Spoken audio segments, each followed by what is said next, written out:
déjà il rêvait à une Thébaïde raffinée, à un désert confortable, à une arche immobile et tiède, où il se réfugierait loin de l'incessant déluge de la sottise humaine. Une seule passion, la femme, eût pu le retenir dans cet universel dédain qui le poignait, mais celle-là était elle aussi usée. Il avait touché au repas charnel avec un appétit d'homme quinteux, affecté de maladie, obsédé de fringales, et dont le palais s'émousse et se blase vite. Au temps où il compagnonnait avec les hobereaux, il avait participé à ces spacieux soupers où des femmes saoules se dégrafent au dessert et battent la table avec leurs têtes. Il avait aussi parcouru les coulisses, tâté des actrices et des chanteuses, subi, en sus de la bêtise innée des femmes, la délirante vanité des cabotines. Puis, il avait entretenu des filles déjà célèbres et contribué à la fortune de ces agences qui fournissent, moyennant salaire, des plaisirs contestables. Enfin repu, là, de ce luxe similaire, de ces caresses identiques, il avait plongé dans les bas-fonds, espérant ravitailler ses désirs par le contraste, pensant stimuler ses sens assoupis par l'excitante malpropreté de la misère. Quoi qu'il tentât, un immense ennui l'opprimait. Il s'acharna, recourut aux périlleuses caresses des virtuoses, mais alors sa santé faiblit et son système nerveux s'exacerba. La nuque devenait déjà sensible et la main remuait, droite encore lorsqu'elle saisissait un objet lourd, capricante et penchée, quand elle tenait quelque chose de léger tel qu'un petit verre. Les médecins consultés l'effrayèrent. Il était temps d'enrayer cette vie, de renoncer à ces manœuvres qui alitaient ses forces. Il demeura pendant quelque temps tranquille, mais bientôt le cervelet s'exalta, appela de nouveau aux armes. De même que ces gamines qui, sous le coup de la puberté, s'affament de mets altérés ou abjects, il en vint à rêver, à pratiquer les amours exceptionnelles, les joies déviées. Alors ce fut la fin. Comme satisfait d'avoir tout épuisé, comme fourbu de fatigue, ses sens tombèrent en léthargie, l'impuissance fut proche. Il se retrouva sur le chemin, dégrisé, seul, abominablement lassé, implorant une fin que la lâcheté de sa chair l'empêchait d'atteindre. Ses idées de se blottir loin du monde, de se calfeutrer dans une retraite, d'assourdir, ainsi que pour ces malades dont on couvre la rue de paille, le vacarme roulant de l'inflexible vie, se renforcèrent. Il était d'ailleurs temps de se résoudre. Le compte qu'il fit de sa fortune l'épouvanta. En folie, en noces, il avait dévoré la majeure partie de son patrimoine, et l'autre partie, placée en terre, ne rapportait que des intérêts dérisoires. Il se détermina à vendre le château de Lourps, où il n'allait plus, et où il n'oubliait derrière lui aucun souvenir attachant, aucun regret. Il liquida aussi ses autres biens, acheta des rentes sur l'État, réunit de la sorte un revenu annuel de 50 000 livres, et se réserva en plus une somme ronde, destinée à payer et à meubler la maisonnette où il se proposait de baigner dans une définitive quiétude. Il fouilla les environs de la capitale et découvrit une bicoque à vendre en haut de Fontenay-aux-Roses, dans un endroit écarté, sans voisins, près du fort. Son rêve était exaucé. Dans ce pays, peu ravagé par les Parisiens, il était certain d'être à l'abri. La difficulté des communications, mal assurée par un ridicule chemin de fer situé au bout de la ville et par de petits tramways partant et marchant à leur guise, le rassurait. En songeant à la nouvelle existence qu'il voulait organiser, il éprouvait une allégresse d'autant plus vive qu'il se voyait retiré assez loin déjà sur la berge, pour que le flot de Paris ne l'atteignît plus et assez près cependant pour que cette proximité de la capitale le confirmât dans sa solitude. Et en effet, puisqu'il suffit qu'on soit dans l'impossibilité de se rendre à un endroit pour qu'aussitôt le désir d'y aller vous prenne, il avait des chances, en ne se barrant pas complètement la route, de n'être assailli par aucun regain de société, par aucun regret.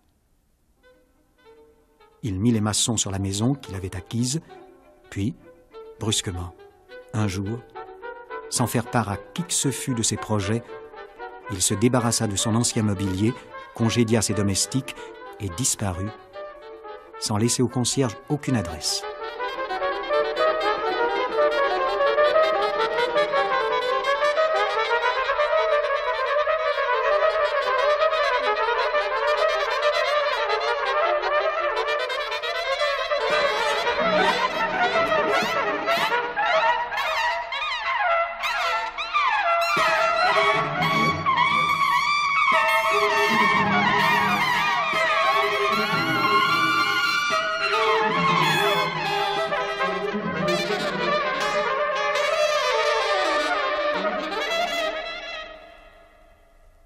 Il y a exactement un siècle, c'est-à-dire en 1884, et nous sommes en 1984, paraissait un livre assez surprenant.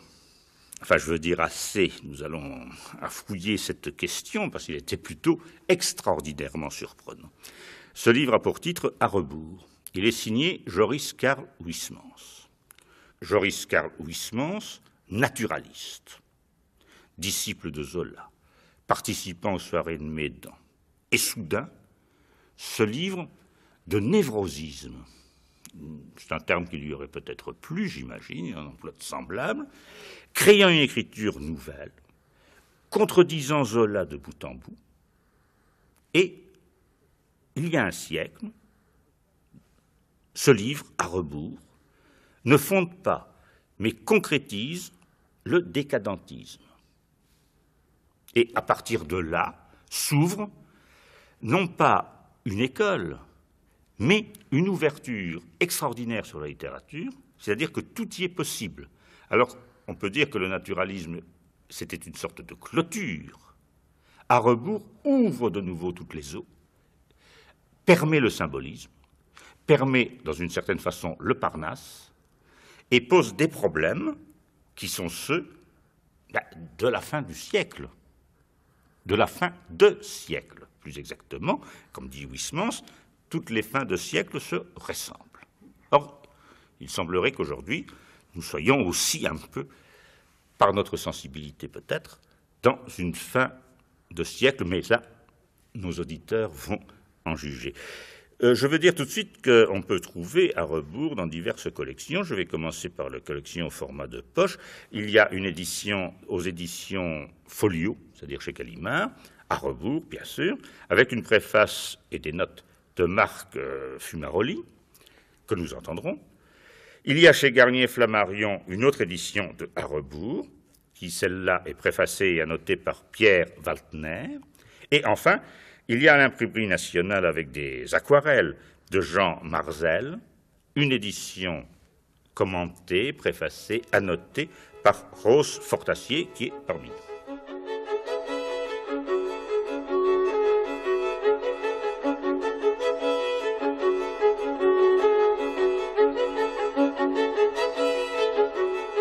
Des Esseintes s'arrêtait plus particulièrement devant les autres cadres qui ornaient la pièce.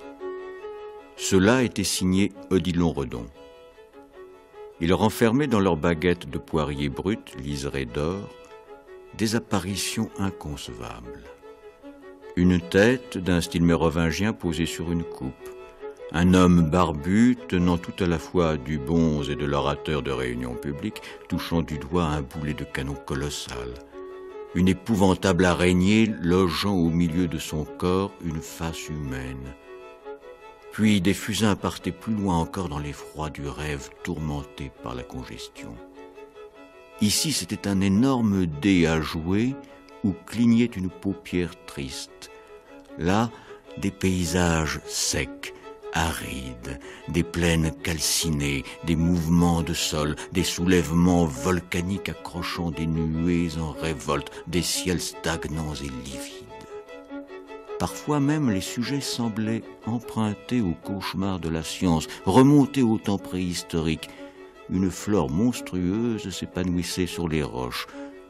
Partout des blocs erratiques, des boues glaciaires, des personnages dont le type simien, les épais maxillaires, les arcades des sourcils en avant, le front fuyant, le sommet aplati du crâne, rappelaient la tête ancestrale, la tête de la première période quaternaire, de l'homme encore frugivore et dénué de paroles, contemporain du mammouth, du rhinocéros aux narines cloisonnées et du grand ours. Ces dessins étaient en dehors de tout. Ils sautaient pour la plupart par-dessus les bornes de la peinture, innovaient un fantastique très spécial, un fantastique de maladie et de délire. Et en effet, tel de ces visages, mangés par des yeux immenses, par des yeux fous, tel de ces corps grandis outre mesure ou déformés comme au travers d'une carafe, évoquaient dans la mémoire de Des-Esseintes des souvenirs de fièvre typhoïde, des souvenirs restés quand même des nuits brûlantes, des affreuses visions de son enfance.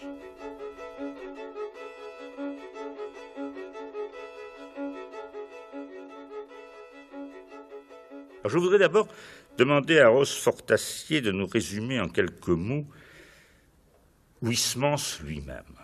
Je veux dire biographiquement. Vous l'avez très bien dit vous-même tout à l'heure, Harbour termine la première partie de la carrière de Huysmans, qui est une carrière de naturaliste, de fils spirituel de Zola. Harbour est un coup de tonnerre, un aérolite, comme il l'a dit lui-même plus tard dans sa préface de 1903. Et c'est une date toute nouvelle dans l'histoire du roman, dans l'histoire de la sensibilité et dans l'histoire de Huysmans. Ceci nous intéresse peut-être un peu moins aujourd'hui puisque nous pensons fin de siècle plus que Huysmans lui-même. Mais pour Huysmans, et sans qu'il s'en soit rendu compte du tout, ça a été un début. Tout le monde sait que l'ouvrage se termine sur le mot d'espoir et sur un cri d'homme qui appelle une religion dont il ne connaît rien au moment même et qu'il mettra d'ailleurs 8 ans à découvrir puisque en traversant les marécages de la magie, du satanisme et toutes sortes de choses. Vous faites allusion à là-bas, bien sûr. Ah. Eh bien, il arrivera en 92 à aller se réfugier dans la trappe d'Igny, près de Reims. Et ce sera le début d'un autre Huysmans, qui sera un Huysmans que dans ma jeunesse, on connaissait seulement. On ne connaissait pas le Huysmans naturaliste que vous avez ressuscité. Et on ne connaissait guère que celui-là, qui est le Huysmans de l'Oblat, de la cathédrale, enfin. Encore que, si vous voulez, le Huysmans de la cathédrale renvoyait au Huysmans d'Harbour, je pense notamment au symbolisme des pierres. La tortue, c'est la cathédrale, en certaine façon. C'est une projection, pas de la cathédrale. Absolument. Il l'a dit dans sa préface de 1903 pour cette magnifique édition de Bibliophile qu'on a faite à l'époque. Il dit « Je n'aurais rien à changer à Harbour ». En quelque sorte, il a simplement sacralisé une chose laïque. Et il n'y avait qu'à faire passer un symbolisme tout laïque des pierres à une doxologie toute chrétienne.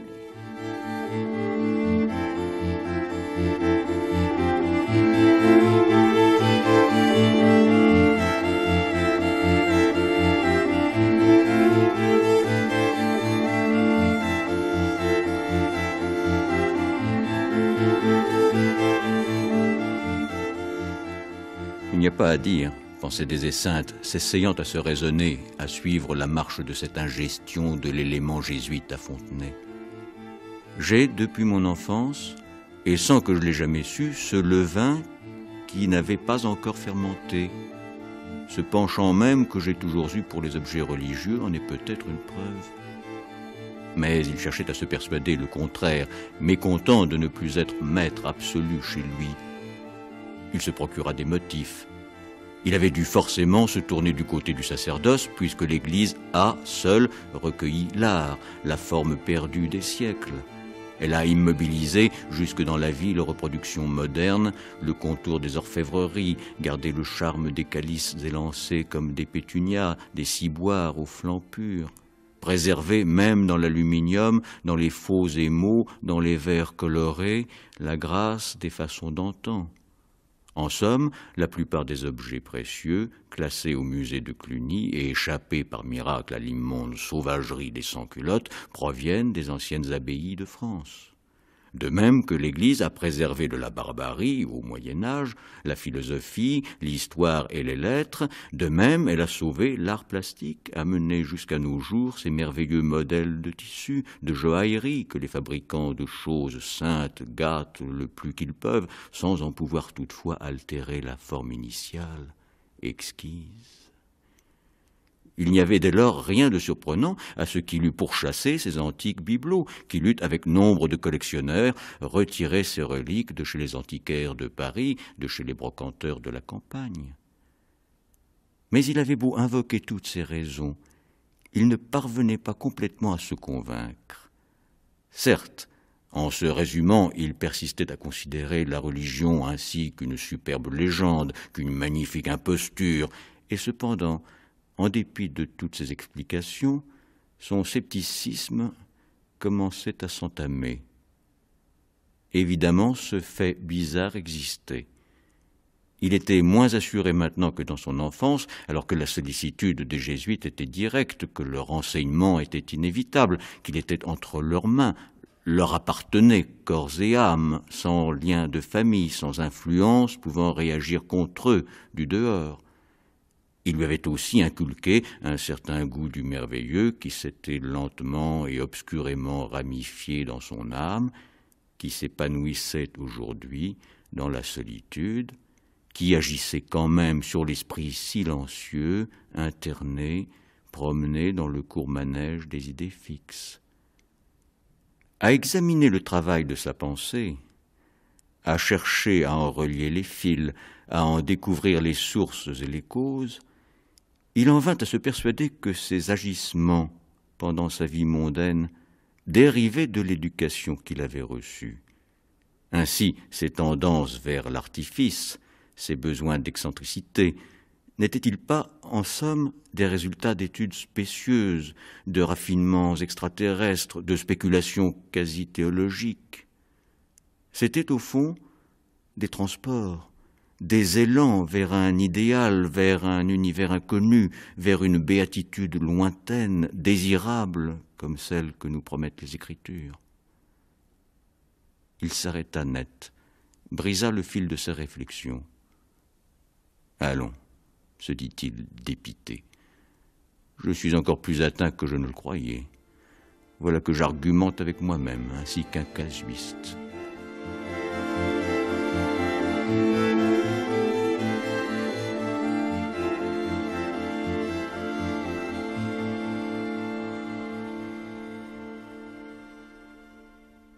Je me suis toujours demandé si À rebours ne faisait pas partie, en quelque façon, d'une sorte de trilogie. Parce que vous avez À volo, vous avez À rebours ensuite, et vous avez, alors ce livre tout à fait méconnu de Huysmans, personnellement que j'aime beaucoup, qui est En rade. Parce que vous avez dans À rebours des rêves, et vous avez des rêves dans En rade, n'est-ce pas? Il y a une sorte de projection là extraordinaire. Vous avez un désessin pauvre qui est Follentin. Après tout, la parole de Follentin, qu'il n'y a que le pire qui arrive, peut également être la formule de Désessinte. Et il y a là toute une évolution qui, je pense, a été très mal perçue par les contemporains. Autrement dit, Zola trouve qu'À volo, finalement, c'est très bien. Oui, c'est encore très zolaïen, si je puis dire. Et quant au rapprochement que vous faites entre les trois ouvrages, il m'intéresse d'autant plus que je suis en train de travailler sur En rade, justement, et sur les récits de rêve pour le colloque Huysmans. En effet, je crois qu'on a mal perçu jusqu'à aujourd'hui le rôle de ces trois rêves, on pourrait presque dire quatre même. Il y a un rêve éveillé En rade qui sont tout à fait en rapport avec le grand rêve de la syphilis, la grande vérole. Oui, l'apparition d'une femme dans À rebours, et puis il s'aperçoit, alors qu'il rêve, il dit c'est la grande vérole, c'est une femme inconnue à côté de laquelle il marche, qui est une créature effrayante, et évidemment ça indique immédiatement la misogynie de Huysmans. Mais cette misogynie se concrétise dans Désessinte parce que ce qu'il y a, à mon sens, d'absolument extraordinaire dans À rebours, il y a la maison de Fontenay, mais il y a aussi le passé de Désessinte qui, perpétuellement, par des sortes de souvenirs, par une sorte de monologue intérieur, est restitué perpétuellement au lecteur par l'entremise des Esseintes. Je pense à une scène, par exemple, tout le monde connaît, ce sont les rencontres que des Esseintes, esthètes, fait de certaines femmes. Et déjà, il montre que dans, disons, sa vie mondaine, il a créé déjà la maison de Fontenay. N'est-ce pas, quand il parle de son appartement de Paris, la façon dont il reçoit des femmes qui sont masquées par des couleurs de telle façon que lorsqu'elles bougent, elles sont éclairées différemment. Lorsqu'il reçoit ses créanciers, par exemple, dans des stalles, n'est-ce pas, où il les admoneste parce qu'ils montent sur une chaire, c'est absolument extraordinaire. Déjà, c'est un extravagant avant même d'aller à Fontenay. Louis Forestier, non mais sur ce même thème que vient d'évoquer Rose Fortassier, quel est votre avis? J'ai l'impression que Harbour, c'est un livre plus qu'important dans la fin du XIXe siècle. Rose Fortassier l'a dit, c'est un livre capital dans l'évolution du Huysmans. C'est la fin d'une première étape. Je me demande même si c'est la fin d'une première étape. En fait, c'est déjà une seconde étape. On ne peut pas imaginer la suite de l'œuvre de Huysmans si on n'a pas ce dernier mot de Harbour dans la tête. Déjà, la maison de Fontenay, c'est une cellule. Déjà, la maison de Fontenay continue cette cellule qui était aussi la maison de M. Follentin. Il y a un cénobite chez Huysmans. Mais Harbour, c'est également un livre qui a secoué toute son époque. Un livre qui a permis de remettre à flot, ou plus exactement, de mettre en situation, comme nous dirions aujourd'hui, un certain nombre d'écrivains, d'artistes, et de permettre d'entrer dans une nouvelle sensibilité. Oui, mais alors attention, Louis Forestier, c'est en relisant tout à l'heure la préface écrite 20 ans après le roman, qui est quand même un texte capital, il termine quand même, à propos de Barbey d'Aurevilly, et il dit, Barbey d'Aurevilly a écrit, donc dans un volume, le roman contemporain, je veux dire, le texte de Barbey d'Aurevilly est repris dans ce recueil de 1902. Barbey d'Aurevilly écrivait « Après un tel livre, il ne reste plus à l'auteur qu'à choisir entre la bouche d'un pistolet ou les pieds de la croix. » Oui. Et Huysmans ajoute « C'est fait. Bon. » C'est vrai que c'est le premier pas vers quoi? Parce que là se pose un autre problème. La mysticité ou la foi? Autrement dit, quand on lit à rebours, on s'aperçoit bien évidemment, et il n'est pas le seul, mais que Huysmans privilégie la liturgie, le rituel, tout ce qu'il y a d'extérieur et d'esthétique dans la religion, vraiment l'anti-Pascal. Oscar Wilde a très bien vu ça lorsqu'il fait dire à son Dorian Gray, quand Dorian Gray ajoute quelques chapitres à Huysmans de son cru, que c'est un livre mystique. Oui, mais on employait beaucoup. Mystique, absolument. Non, mais Rose Fortassier joue beaucoup. Parce qu'on employait beaucoup cette expression mystique. Mais dans quel sens? Huysmans lui-même emploie le mot païen mystique. Il ne faut pas oublier Louis Ménard, qu'on lit, n'est-ce pas? Le païen mystique. Or, le païen mystique, il n'y a rien de plus contraire aux jésuites chers à M. des Esseintes que cette notion.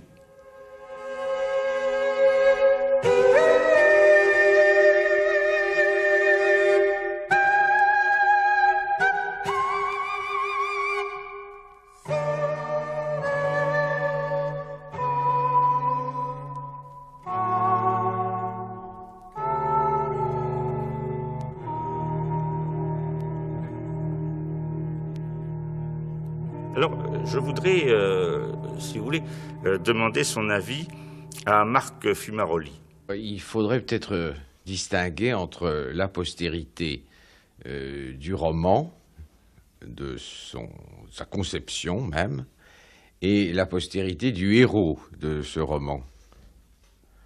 Alors, je crois que dans les deux cas, Huysmans a mis au point, si j'ose dire, un modèle qui a exercé une véritable fascination et d'une fascination continue avec peut-être des hauts et des bas, mais qui a duré jusqu'aujourd'hui, où le roman semble de nouveau d'actualité. Et le personnage, tout autant. Alors, parlons d'abord du roman. Ce qui frappe dans Harbour, c'est peut-être l'absence d'intrigue. C'est un roman presque entièrement intérieur. C'est une sorte d'épopée de l'âme, des épreuves de l'âme chez un célibataire isolé dans une maison de banlieue et qui ne connaît aucune autre aventure que celle qu'il s'est à lui-même imposée. Et je crois que cette forme de suspens purement intérieur, qui frôle sans cesse le monologue intérieur, a exercé sur les écrivains, et du point de vue de la conception même, je le répète, de la forme romanesque, une grande fascination. Et je crois que déjà avec les lauriers sont coupés du jardin, on a une sorte de systématisation, alors cette fois du monologue intérieur, alors que chez Huysmans, il frôlait cette technique sans y entrer parfaitement.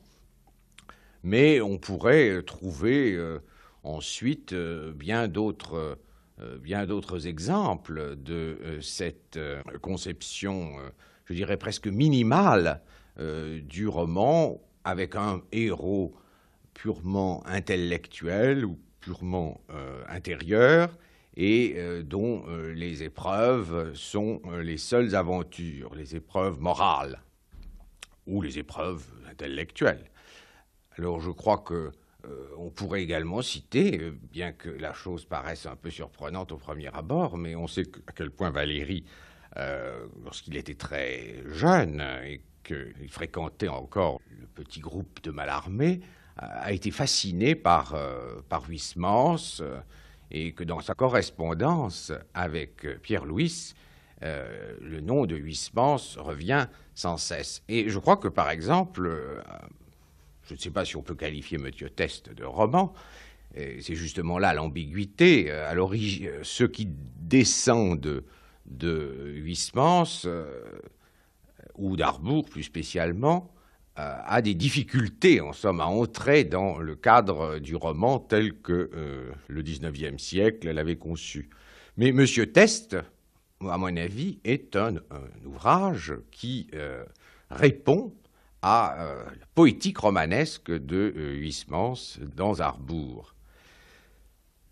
On pourrait, je crois, citer encore bien d'autres auteurs, jusqu'à Marguerite Duras.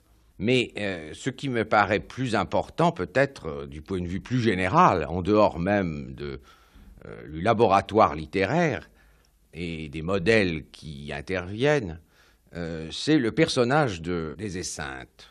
Là, effectivement, me semble-t-il, Huysmans a inventé un nouveau type de héros ou d'anti-héros, selon le point de vue auquel on se place, qui a non seulement servi de modèle pour d'autres héros ou anti-héros de la littérature, mais qui a agi, je crois, sur la société, sur les comportements sociaux, sur une certaine attitude vis-à-vis de l'existence. Il est certain que la reprise par d'autres auteurs de personnages analogues a contribué à répandre une sorte d'idéal de l'amateur raffiné qui, tout en étant très tourné vers des formes disparues de haute civilisation, tente d'utiliser la société industrielle et même la société de consommation comme une sorte de milieu à l'intérieur duquel on pourrait reconstituer des formes élégantes, gratuites, non sans une part de défi et non dans une part de de pause qui offrirait, en somme, à la civilisation de masse une sorte de contrepoids, mais de contrepoids tout à fait individuel, purement singulier.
Grandiose que le génie humain ne puisse créer.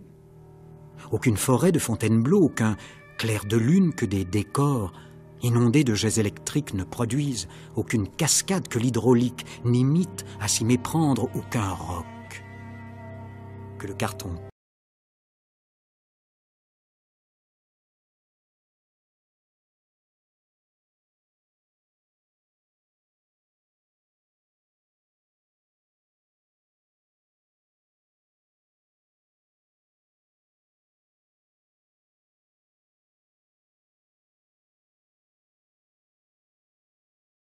puis à bien discerner celle de ses œuvres considérée comme la plus exquise, celle de ses créations dont la beauté est, de l'avis de tous, la plus originale et la plus parfaite, la femme.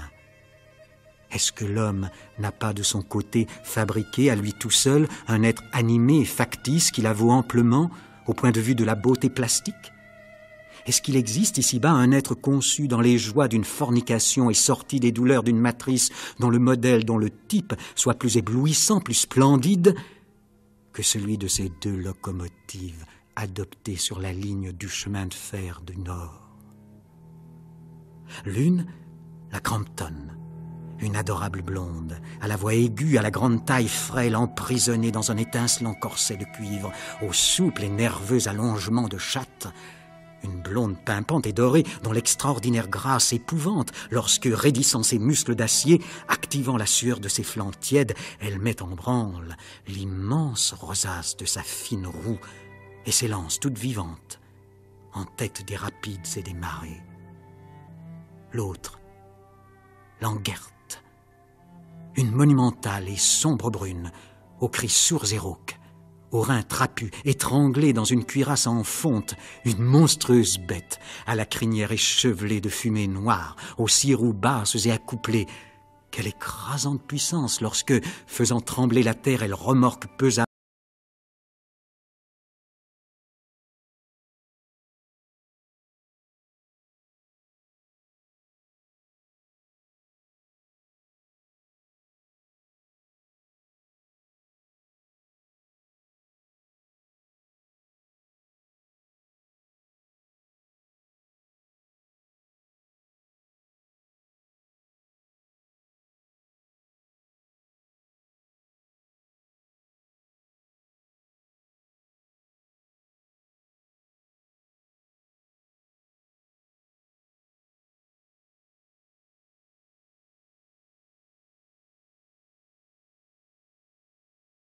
Alors après cette définition un peu, ou cette approche que nous venons de tenter à rebours, je voudrais quand même réinsister ou revenir, si vous voulez, sur cette notion de mystique.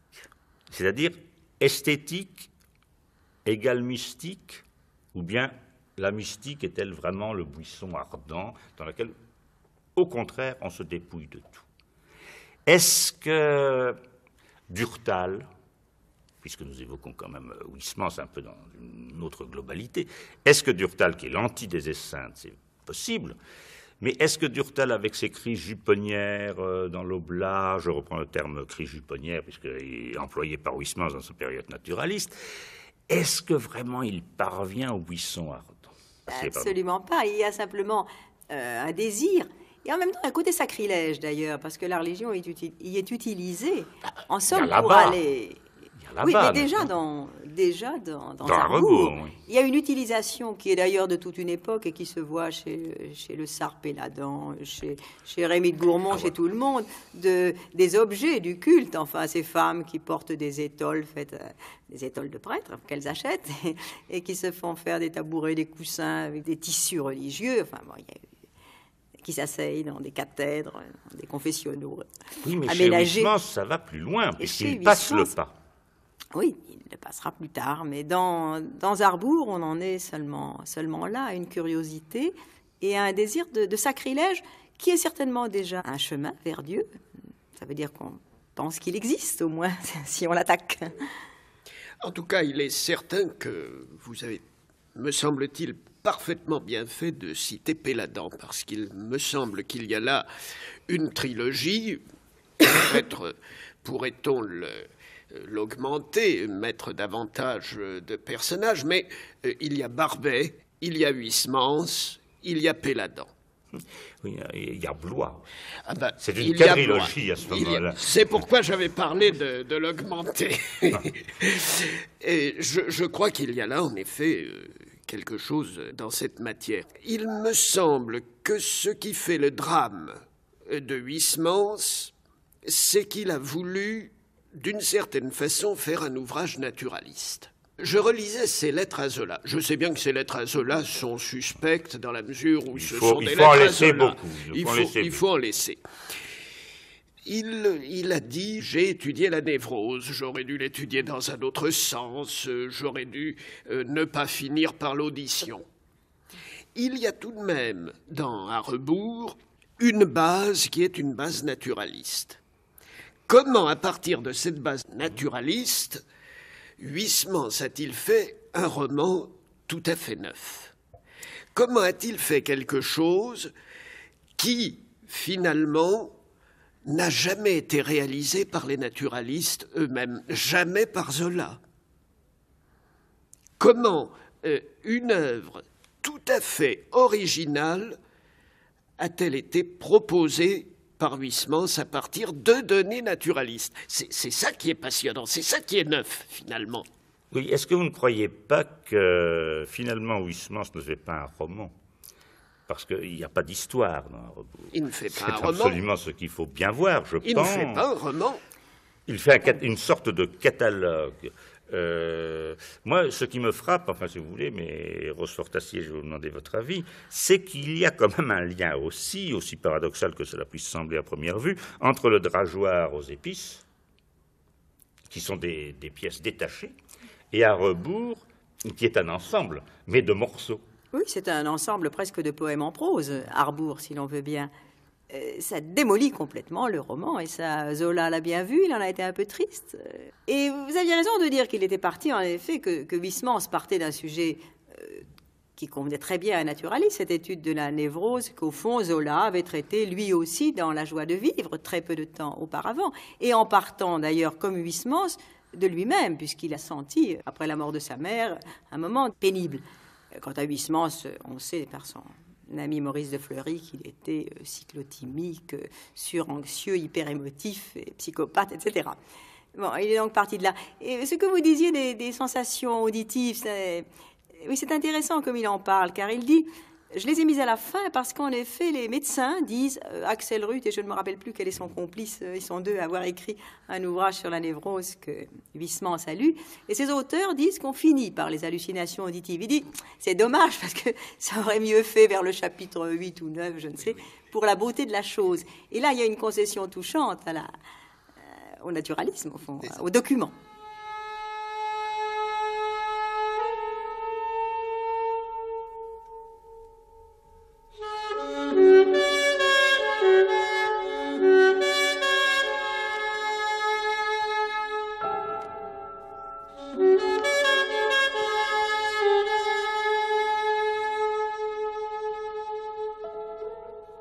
Il s'en fut dans la salle à manger, où, pratiquée dans l'une des cloisons, une armoire contenait une série de petites tonnes, rangées côte à côte, sur de minuscules chantiers de bois de santal, percés de robinets d'argent au bas du ventre. Il appelait cette réunion de barils à liqueur son orgue à bouche. Une tige pouvait rejoindre tous les robinets, les asservir à un mouvement unique, de sorte qu'une fois l'appareil en place, il suffisait de toucher un bouton dissimulé dans la boiserie pour que toutes les cannelles, tournées en même temps, remplissent de liqueur les imperceptibles gobelets placés au-dessous d'elle. L'orgue se trouvait alors ouvert. Les tiroirs étiquetés flûte, cor, voix céleste étaient tirés, prêts à la manœuvre. Des esseintes buvaient une goutte ici, là, se jouaient des symphonies intérieures, arrivaient à se procurer dans le gosier des sensations analogues à celles que la musique verse à l'oreille. Du reste, chaque liqueur correspondait, selon lui, comme goût au son d'un instrument. Le curaçao sec, par exemple, à la clarinette, dont le chant était grelé et velouté. Le cumel au hautbois, dont le timbre sonore nasille. La menthe et l'anisette à la flûte, tout à la fois sucrée et poivrée, piaulante et douce. Tandis que pour compléter l'orchestre, le kirsch sonne furieusement de la trompette, le gin et le whisky emportent le palais avec leurs stridents éclats de pistons et de trombones, l'eau-de-vie de Mar fulmine avec les assourdissants vacarmes des tubas, pendant que roulent les coups de tonnerre de la cymbale et de la caisse, frappés à tour de bras dans la peau de la bouche par les raquis de Kyo et les mastiques. Il pensait aussi que l'assimilation pouvait s'étendre, que des quatuors d'instruments à cordes pouvaient fonctionner sous la voûte palatine, avec le violon représentant la vieille eau-de-vie fumeuse et fine, aiguë et frêle, avec l'alto simulé par le rhum, plus robuste, plus ronflant, plus sourd, avec le vespetro déchirant et prolongé, mélancolique et caressant comme un violoncelle, avec la contrebasse corsée, solide et noire comme un pur et vieux bitter. On pouvait même, si l'on voulait former un quintet, adjoindre un cinquième instrument, la harpe, qui imitait par une vraisemblable analogie la saveur vibrante, la note argentine, détachée et grêle du cumin sec. La similitude se prolongeait encore. Des relations de ton existaient dans la musique des liqueurs. Ainsi, pour ne citer qu'une note, la bénédictine figure, pour ainsi dire, le ton mineur de ce ton majeur des alcools que les partitions commerciales désignent sous le signe de chartreuse verte. Ces principes une fois admis, il était parvenu, grâce à d'érudites expériences, à se jouer sur la langue de silencieuses mélodies, de muettes marches funèbres à grand spectacle, à entendre dans sa bouche des solis de menthe, des duos de vespetro et de rhum. Il arrivait même à transférer dans sa mâchoire de véritables morceaux de musique, suivant le compositeur pas à pas, rendant sa pensée, ses effets, ses nuances, par des unions ou des contrastes voisins de liqueur, par d'approximatifs et savants mélanges. D'autres fois, il composait lui-même des mélodies, exécutait des pastorales avec le Benincassi qui lui faisait roulader dans la gorge des chants emperlés de rossignol, avec le tendre cacaouchouva qui fredonnait de sirupeuses bergerades, telles que les romances d'Estelle et les « Ah, vous dirais-je, maman » du temps jadis.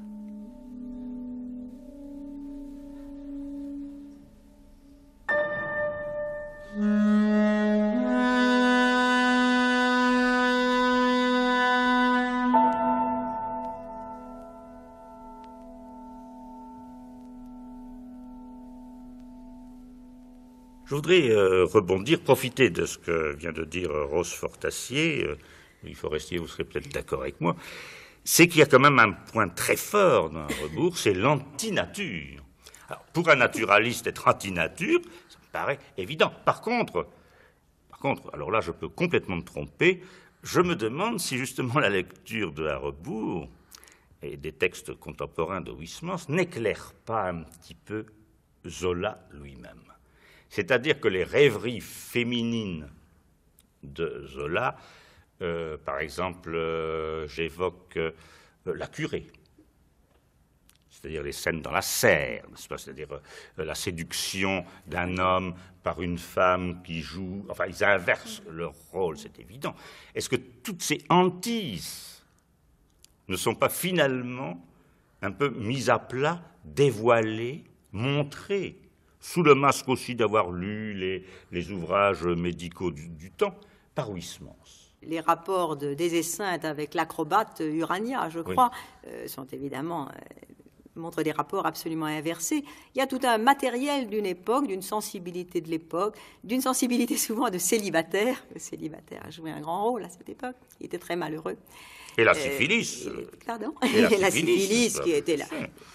D'ailleurs, on pense toujours à Robes en lisant des Esseintes, à la grande figure de... Oui, vous avez parlé tout à l'heure d'un sujet qui me paraît passionnant, en effet, tellement important, c'est la démolition complète de la réalité dans ce roman. Il n'y a pas de réalité. Enfin, c'est l'idée de Mallarmé que le réel, c'est ce qu'il y a de plus artificiel, parce que c'est au fond un bon moyen pour fixer, comment dit-il, l'intellect moyen entre les mirages des faits. Et ça n'existe pas, et cette démolition complète du réel me paraît l'essentiel. Dans le roman, il y a une haine de la nature. Une nature qu'on pense d'ailleurs, c'est tellement proche de nous, moi, cette impression que la nature est finie à cette époque. Et on voit ça chez les Goncourt, quand les Goncourt disent « Oh, les arbres de Paris sont tous misérables, ils sont tous appelés à disparaître, on pense à nos ormes des quais. » Mais Louis Forestier, cette détestation de la nature, cette antiphysis tout d'un coup, qui se développe chez Huysmans, dans À rebours, alors ça nous renvoie à Baudelaire. Il préférait quand même les arbres en zinc, n'est-ce pas? Bien sûr, c'est Baudelaire, c'est toute une tradition des fleurs du mal, toute une tradition de la beauté artificielle. Mais c'est aussi une tradition qui va à l'encontre de Zola d'une façon très curieuse. Dans la mesure où finalement ce que fait Zola, c'est du théâtre. Et du théâtre qui se donne pour vrai. On fait croire à ce qu'on vous raconte, on fait croire à ce qu'on écrit. Alors il y a des dialogues, des scènes qui s'enchaînent, et c'est précisément ce que Huysmans n'a pas voulu faire. Il n'y a pas de dialogue, il n'y a pas de scènes qui s'enchaînent, il y a, par l'intermédiaire de ces procédés, création d'un nouveau genre romanesque qui a été, à l'époque, pour les camarades de Huysmans et pour les naturalistes, une stupéfaction. Et qui, précisément, rejoignait Baudelaire, Félicien Rops, d'autres, pour qui il y avait cette artificielle derrière. Gustave Moreau. Gustave Moreau, bien sûr. Et Odilon Redon, bien entendu. Il y a un manque. Et là, on rejoint l'onirisme et les rêves. Mais je me demande quand même, Rose Fortassier, si finalement le lien avec Zola dans À rebours n'est pas assez. Je ne pense pas que ce soit les lectures des manuels des médecins du temps qui lui permettent de dire à Zola, vous voyez, quand même, je suis resté naturaliste parce que j'ai très bien étudié la névrose. Je pense qu'il y a là alors un jeu de Huysmans pour préserver son lien avec Zola, c'est la notice. C'est-à-dire que dans la notice, il dit, mais des Esseintes, voilà toute sa famille. Donc il est comme ça, c'est le concept d'hérédité, n'est-ce pas, sans laquelle on ne peut pas échapper à Zola, et donc il le revendique d'une façon assez artificielle. Oui, il est amusant de voir que le premier chapitre du roman est un petit roman naturaliste, absolument. Il se concilie les grâces du maître. Absolument, oui. Mais il n'a pas tout abandonné, il n'y a aucun doute. Louis Forestier. Il n'empêche que, après s'être réconcilié les grâces du maître, il donne dans les délices de l'antiphonaire et il se plonge dans le régal de Villiers de l'Isle-Adam. Pour Villiers-l'Isle-Adam, bien sûr, on connaît sa brouille avec Léon Blois à propos de Villiers-l'Isle-Adam, c'est un peu trop long pour le raconter ici. Mais les grâces de l'antiphonaire, si on suit très bien l'histoire de la préface au latin mystique de Remy de Gourmont, on s'aperçoit, et même en lisant à rebours, et c'est quand même assez extraordinaire à rebours, c'est qu'on s'aperçoit que l'érudition de Huysmans, c'est complètement de seconde main. Complètement, Oui, il a tout fait avec tout le à dictionnaire. On les connaît d'ailleurs. Tout à fait. Le Boissière pour les analogies, Souviron pour les termes techniques, Pièce pour les parfums, Panier pour les gemmes et quel est le cinquième compère? Non, mais ce qui est quand même extraordinaire, c'est que voilà un livre fait de compilation et qui fascine. Ça n'empêche pas toute la littérature de l'époque, faite de compilation. Bouvard et Pécuchet. Ah oui, mais Bouvard et Pécuchet, c'est fait très attentionnellement. Saint-Antoine, la tentation de Saint-Antoine, c'est un roman un ouvrage fait d'ouvrage. Oui. À partir de ce moment-là, on ne travaille plus dans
Même des mouches bourdonnaient autour des lustres et l'on entendait bruire le silencieux public qui s'étonnait d'être assis et se reculait instinctivement dans ses stalles, alors que le roulement d'imaginaires voitures le frôlait en passant de l'entrée jusqu'à la scène. Des Esseintes avait été fasciné. Une masse d'idées germa en lui. Tout d'abord, il s'empressa de réduire, à coups de billets de banque, la ventriloque, qui lui plut par le contraste même qu'elle opposait avec l'américaine. Cette brunette suintait des parfums préparés, malsains et capiteux, et elle brûlait comme un cratère. En dépit de tous ces subterfuges, des Esseintes s'épuisa en quelques heures. Il n'en persista pas moins à se laisser complaisamment gruger par elle, car plus que la maîtresse, le phénomène l'attirait. D'ailleurs, les plans qu'il s'était proposés avait mûri. Il se résolut à accomplir des projets jusqu'alors irréalisables.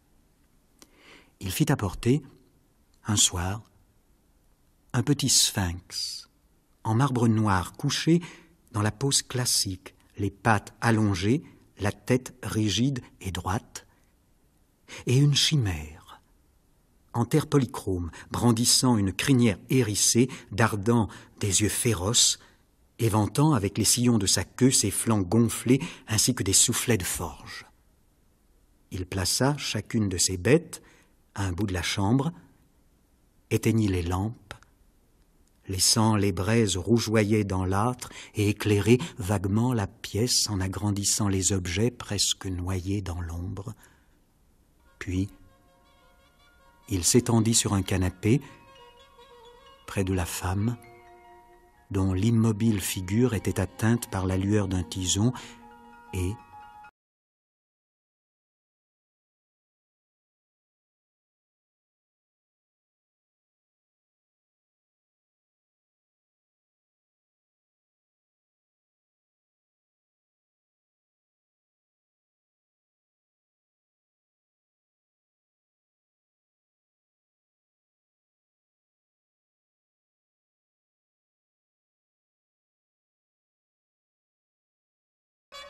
avec des intonations étranges qu'il lui avait fait longuement et patiemment répéter à l'avance, elle anima, sans même remuer les lèvres, sans même les regarder, les deux monstres.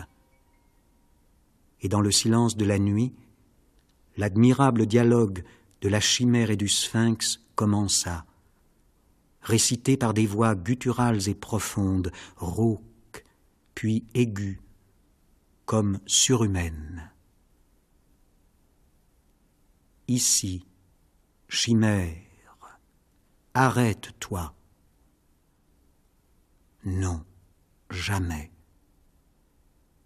Bercé par l'admirable prose de Flaubert, il écoutait, pantelant, le terrible duo, et des frissons le parcoururent de la nuque aux pieds quand la chimère proféra la solennelle et magique phrase « Je cherche des parfums nouveaux, des fleurs plus larges, des plaisirs inéprouvés. » Ah, c'était à lui-même que cette voix aussi mystérieuse qu'une incantation parlait. C'était à lui qu'elle racontait sa fièvre d'inconnu, son idéal inassouvi, son besoin d'échapper à l'horrible réalité de l'existence, à franchir les confins de la pensée, à tâtonner sans jamais arriver à une certitude dans les brumes des au-delà de l'art. Toute la misère de ses propres efforts lui refoula le cœur. Doucement, il étreignait la femme silencieuse à ses côtés, se réfugiant ainsi qu'un enfant inconsolé près d'elle, ne voyant même pas l'air maussade de la comédienne obligée à jouer une scène, à exercer son métier chez elle, aux instants du repos, loin de la rampe. Leur liaison continua, mais bientôt les défaillances de Désesseintes s'aggravèrent. L'effervescence de sa cervelle ne fondait plus les glaces de son corps. Les nerfs n'obéissaient plus à la volonté. Les folies passionnelles des vieillards le dominèrent. Se sentant devenir de plus en plus indécis près de cette maîtresse, il recourut à l'adjuvant le plus efficace des vieux et inconstants pruris, à la peur. Pendant qu'il tenait la femme entre ses bras, une voix de Regomme éclatait derrière la porte. « Ouvriras-tu ? Je sais bien que t'es avec un Michet. Attends un peu, salope. » Aussitôt, de même que ces libertins excités par la terreur d'être pris en flagrant délit, allèrent sur les berges, dans le jardin des Tuileries, dans un rambuteau ou sur un banc. Il retrouvait passagèrement ses forces, se précipitait sur la ventriloque, dont la voix continuait à tapager hors de la pièce. Et il éprouvait des allégresses inouïes. Dans cette bousculade, dans cette panique de l'homme courant un danger, interrompu, pressé dans son ordure. Malheureusement, ces séances furent de durée brève. Malgré les prix exagérés qu'il lui paya, la ventriloque le congédia, et le soir même s'offrit à un gaillard dont les exigences étaient moins compliquées et les reins plus sûrs.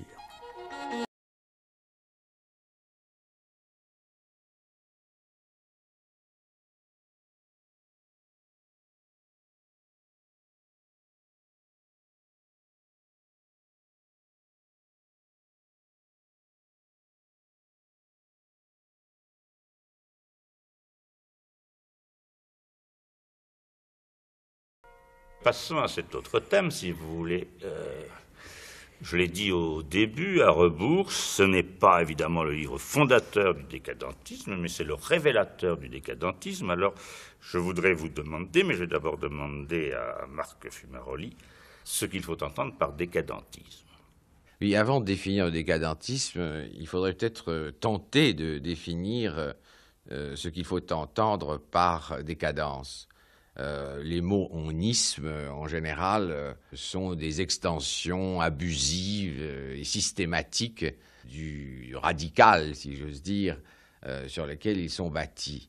Tout le monde sait que le marxisme est une version vulgarisée de la pensée de Marx. Eh bien, le décadentisme, c'est un peu une mode, à la fois littéraire et sociale ou mondaine, qui est construite sur une notion beaucoup plus ancienne, qui a de grandes lettres de noblesse dans la tradition intellectuelle et esthétique occidentale, qui est celle de décadence.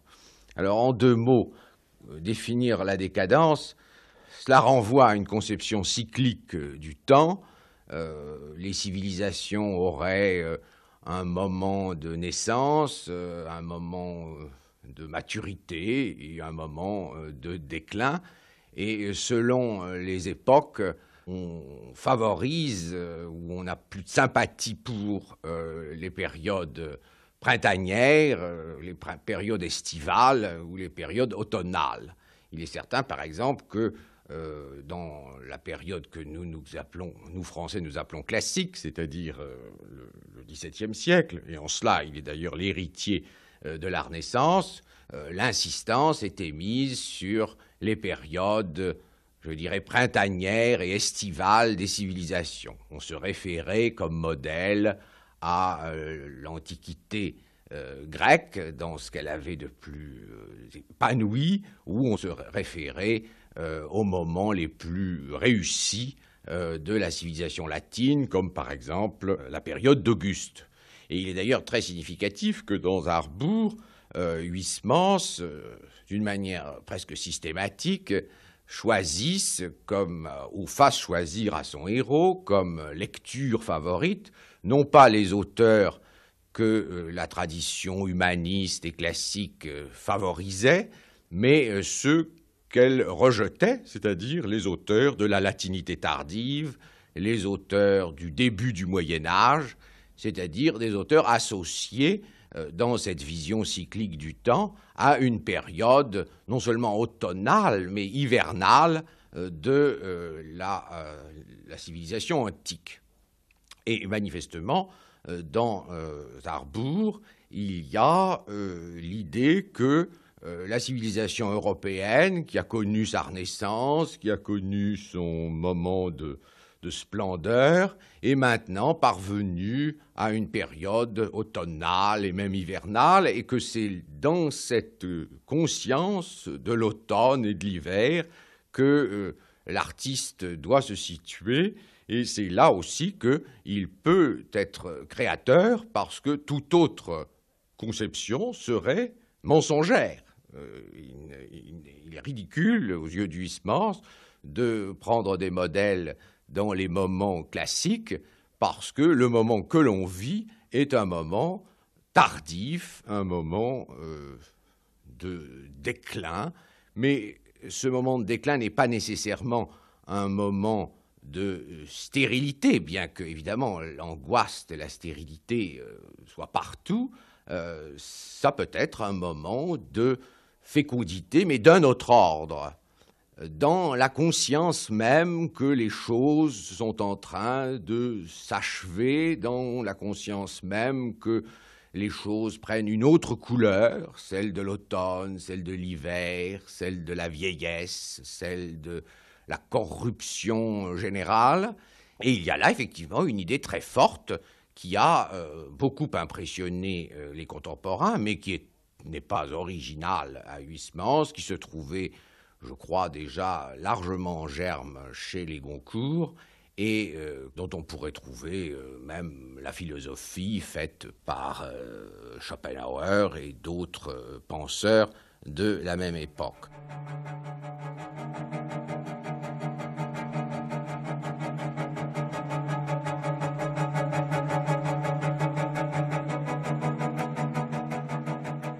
Il s'acquit la réputation d'un excentrique qu'il paracheva en se vêtant de costumes de velours blanc, de gilets d'or froid, en plantant en guise de cravate un bouquet de parme dans l'échancrure décolletée d'une chemise, en donnant aux hommes de lettres des dîners retentissants, un, entre autres, renouvelé du XVIIIe siècle, où, pour célébrer la plus futile des mésaventures, il avait organisé un repas de deuil.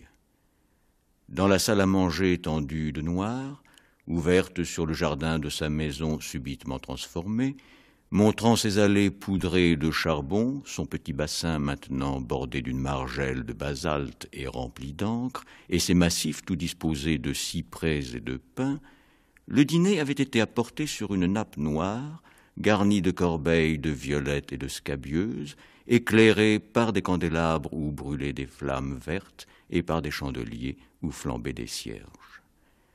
Tandis qu'un orchestre dissimulé jouait des marches funèbres, les convives avaient été servis par des négresses nues avec des mules et des bas en toile d'argent semés de larmes.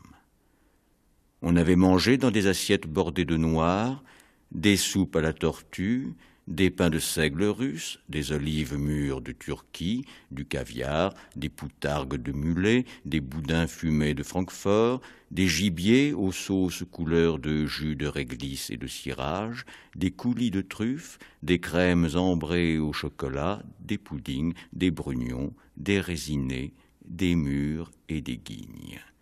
Bu dans des verres sombres, les vins de la Limagne et du Roussillon, des Ténédos, des Val des Peñas et des Porto.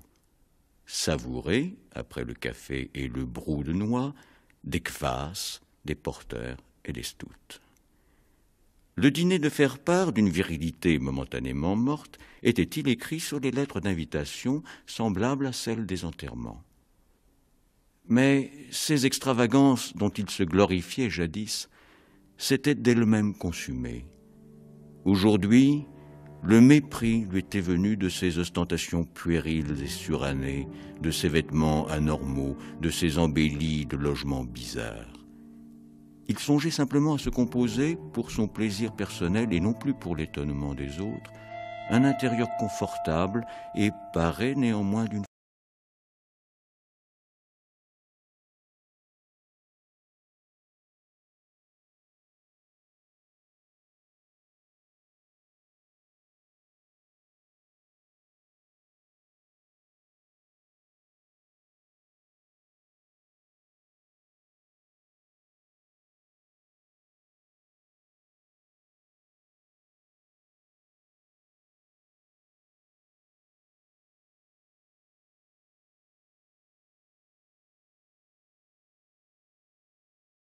Décadentisme, lorsqu'on lit à rebours, qu'est-ce que c'est? D'abord, c'est cette recherche d'une pure sensation. Là, il est d'ailleurs dans la ligne de Rimbaud, c'est vraiment le dérèglement systématique qui est recherché. C'est très complexe d'ailleurs, il faudrait en parler plus longuement. Il s'agit aussi de se changer soi-même en changeant son environnement, et tout ça est déjà dans Baudelaire et dans Poe, énormément dans Poe, dont on n'a pas prononcé le nom encore, dans Monos ou d'autres choses. Oui, mais est-ce qu'il n'y a pas aussi, je vous coupe un peu pour introduire une autre notion qui me paraît quand même très importante, puisque nous parlons de Baudelaire, nous parlons de Poe, c'est le spleen, comme il disait, c'est-à-dire c'est quand même l'ennui. Et je me demande si justement l'anti-nature chez Huysmans n'est pas une tentative un peu désespérée même d'échapper à l'ennui. La nature, c'est ennuyeux. C'est ennuyeux, les monotones ennuis. Qui parlait des monotones ennuis de la nature?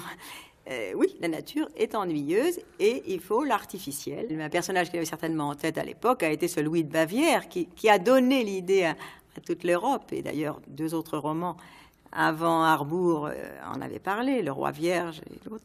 Louis de Bavière a créé ce monde de l'artificiel absolu, avec salle à manger escamotable, faux lever de soleil, etc. C'est lui peut-être le grand maître, le premier. Oui, mais Louis II de Bavière a aussi, je pense, fasciné cette époque. Mais en fascinant cette époque, il introduit un mythe, Louis Forestier, qui est celui de Wagner, tel qu'on le percevait à cette époque. C'est-à-dire qu'on abandonnait entièrement la nature pour tout redonner à l'art, et à un art global. C'est comme ça qu'était conçu, si on lit la revue du Jardin, la revue wagnérienne, le wagnérisme, justement. Mais le wagnérisme se fera jour un peu après Huysmans. Notez, il écrit un article assez extraordinaire dans la revue wagnérienne qui prouve qu'il n'a jamais écouté Wagner. Bien entendu. Ce qui me paraît intéressant dans le décadentisme ou le décadisme, peu importe l'expression qu'on emploie, et Verlaine avait ses préférences là aussi, c'est qu'au fond, ça n'est peut-être pas, comme on l'a dit parfois, une étape de l'histoire littéraire. Vous savez, on peut peut-être faire de temps en temps de l'histoire littéraire, et souvent on met la décadence comme une sorte de corridor entre ce qui serait le Parnasse, par exemple, ou quelque chose comme ça, et puis le symbolisme. Je dirais volontiers que la décadence, c'est l'aspect négatif du symbolisme. C'est l'autre face du symbolisme. Je pense que c'est absolument exact. Nous avons fait ici des émissions sur Viollet-Griffin, par exemple, Oui. qui montrent effectivement comme symbolisme que les symbolistes sont beaucoup plus des gens attirés vers l'extérieur Voilà. que, par exemple, les parnassiens, Voilà. qui sont beaucoup plus Or, centrés sur eux-mêmes. La décadence, puisque la décadence commence en 1884, disons pratiquement avec un rebours, le symbolisme commence pratiquement à la même époque. Le symbolisme est la face extravertie de l'être, si l'on veut, tandis que la décadence est la face introvertie, celle qui s'exténue à force de sensations, comme vous le disiez, Rose Fortassier. Alors que le symbolisme va tenter d'aller, au contraire, vers un au-delà de lui-même. Il y a d'ailleurs à ce moment-là une sorte de faille qui se fait dans la littérature. C'est la mort de Victor Hugo. Mais parce que ça laisse le grand vide, comme quand on ouvre un lavabo. Enfin, il aurait pu mourir un an plus tard, un an plus tôt, il aurait pu mourir à un autre moment, mais c'est une date. C'est une date. On n'y peut rien, c'est une date. Alors, ce qui est très significatif, c'est justement qu'à rebours tombe à peu près à ce moment. Il est intéressant d'ailleurs de voir que la peinture qu'aime des Esseintes n'est pas exactement la peinture qu'aime Huysmans, et que Huysmans a si bien défendu dans ses salons ou dans l'art moderne. Il laisse de côté des gens remarquables comme Raffaelli, comme Degas. et comme Degas, pour aller vers des gens qui sont des symbolistes, des gens qui font rêver, des gens très différents de ceux qu'il a défendus. Oui, mais il me revient un passage de l'art moderne, justement, dans lequel il parle de Degas, n'est-ce pas? Alors, oui. Et dans lequel il dit justement que chez Degas, le nu est naturel, c'est un retour vers le naturalisme, puis c'est postérieur à rebours, alors qu'il dit aussi que le nu, à la Bouguereau ou à la Moreau, n'existe pas Oui, naturellement. Baudruche. C'est quand même très important.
La porte de la taverne s'ouvrit, des gens entrèrent, apportant avec eux une odeur de chien mouillé à laquelle se mêla une fumée de houille, rabattue par le vent dans la cuisine, dont la porte sans loquet.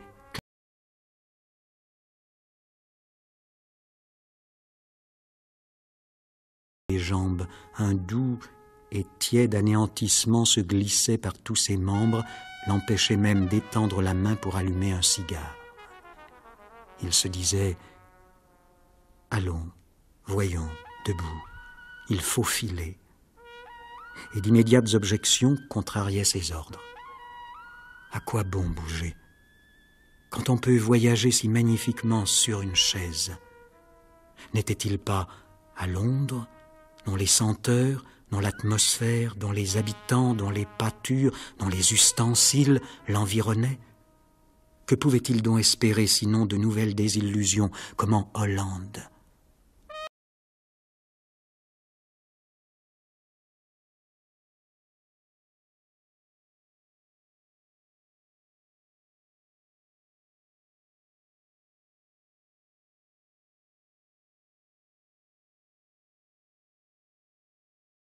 Couler les minutes, se coupant ainsi la retraite, se disant « Maintenant il faudrait se précipiter au guichet, se bousculer au bagage. Quel ennui, quelle corvée ça serait !» Puis se répétant une fois de plus « En somme, j'ai éprouvé, j'ai vu ce que je voulais éprouver et voir. Je suis saturé de vie anglaise depuis mon départ. Il faudrait être fou pour aller perdre par un maladroit déplacement d'impérissables sensations. Enfin, quelle aberration ai-je donc eue pour avoir tenté de renier des idées anciennes, pour avoir condamné les dociles fantasmagories de ma cervelle, pour avoir, ainsi qu'un véritable bec jaune, cru à la nécessité, à la curiosité, à l'intérêt d'une excursion. « Tiens, fit-il, regardant sa montre, mais l'heure est venue de rentrer au logis. » Cette fois, il se dressa sur ses jambes, sortit, commanda au cocher de le reconduire à la gare de Sceaux, et il revint avec ses malles, ses paquets, ses valises, ses couvertures, ses parapluies et ses cannes, à Fontenay, ressentant l'éreintement physique et la fatigue morale d'un homme qui rejoint son chez-soi après un long et périlleux voyage.